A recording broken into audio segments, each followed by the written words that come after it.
Ci troviamo a Mogliano Veneto dove nei giorni scorsi ci sono stati numerosi furti, l'ultimo in ordine di tempo è stato un tentato colpo a Villa Napoleon e nel pomeriggio è scattata un'operazione straordinaria di controllo del territorio. Alle mie spalle lo vedete, un posto di blocco.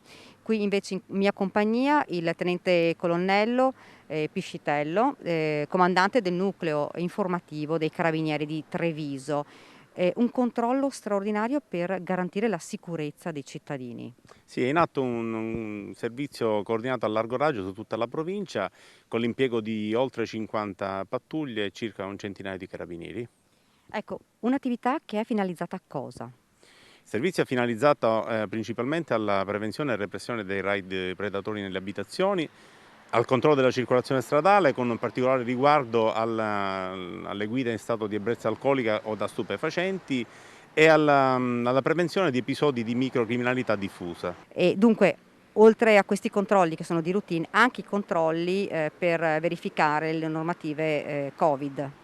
Ovviamente non ci esimiamo dall'attività di controllo in materia di rispetto delle normative anti-Covid e nella fattispecie la verifica del possesso del Green Pass e monitoraggio di assembramenti nelle piazze delle nostre città. Abbiamo detto che questo è un comune dove ci sono stati diversi furti negli ultimi periodi.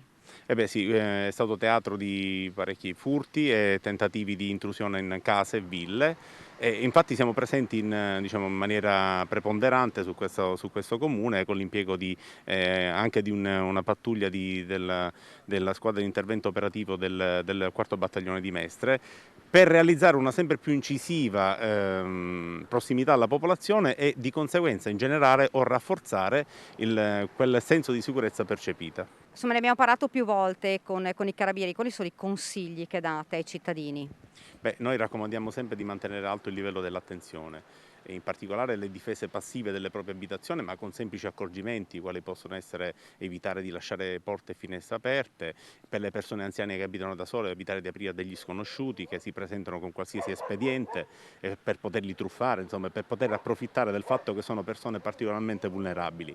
Ma soprattutto noi quello che raccomandiamo è di comunicare tempestivamente al 112, al nostro numero di emergenza, qualsiasi movimento sospetto lungo le strade, lungo i quartieri, ma soprattutto evitare di perdere tempo con delle comunicazioni sui social network che talvolta si sono dimostrate fuorvianti e poi magari sono state date delle segnalazioni con ritardo alle forze dell'ordine.